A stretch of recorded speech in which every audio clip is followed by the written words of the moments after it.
Good news, everybody. Lucasfilm has announced that it will be making more Star Wars movies.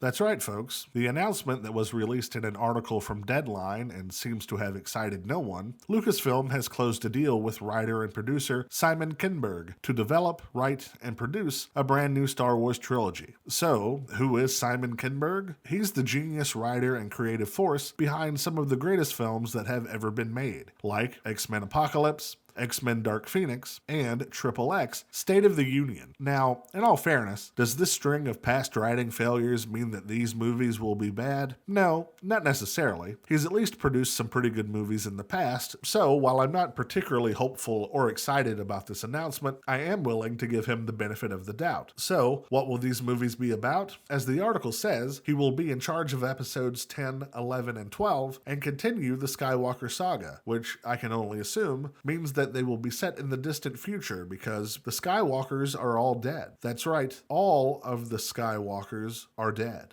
I'm Rey. Rey who? Rey Skywalker.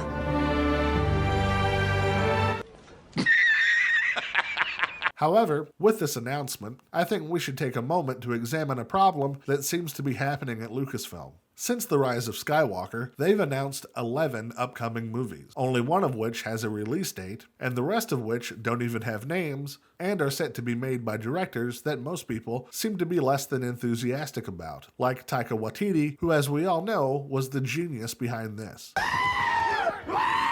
So now we have to ask ourselves why. Why make this announcement for another set of films when they can't even get all the ones they've already announced off the ground? Well, it's a little thing I like to call desperation. Now, I'm not here to argue the quality of Disney-era Star Wars, but all one has to do is look at the data regarding the property to see that public interest is at an all-time low. Something that seems to be happening, in part at least, to the oversaturation of the Star Wars brand due to the company making so many Disney Plus shows. To put it in economic terms, oversaturation occurs when a market becomes flooded with too much of a product, which leads to a decrease in quality and eventually resulting in consumer apathy. Again, all we have to do is look at the available data and see that's what's happening here. The more Star Wars they crank out, the worse the shows get, which in turn causes audiences to lose interest in the brand, and eventually leading to what we saw happen with The Acolyte earlier in the year. Now, you may be asking, what about Andor? It was really good, and it still had low ratings. And yes, you are right. However, Andor is certainly the exception in all this and not the rule. And going back to economics, this can be explained by Gresham's law, which is a monetary principle that simply says bad money drives out good, essentially stating that oversaturation of low-quality products causes consumer interest to erode, thus driving out the high-quality products from the marketplace. Or, to put it in simpler terms, too much of this, The power of one.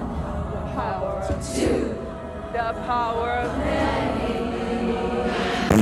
means low viewership for this. So Lucasfilm keeps announcing all these projects in a desperate attempt to make sure that Star Wars doesn't become completely irrelevant. So in closing, what does all this mean for Lucasfilm? As far as the projects themselves go, I imagine it will just be more of what we've already seen, where directors and writers come and go, and the projects never go anywhere, or they're eventually canceled. As for the company itself, as I've said before when talking about Lucasfilm, nothing will change until the leadership changes, and that doesn't look like that's going to happen anytime soon. So it looks like we'll just have to all sit back and watch as this keeps happening to the company over and over and over again.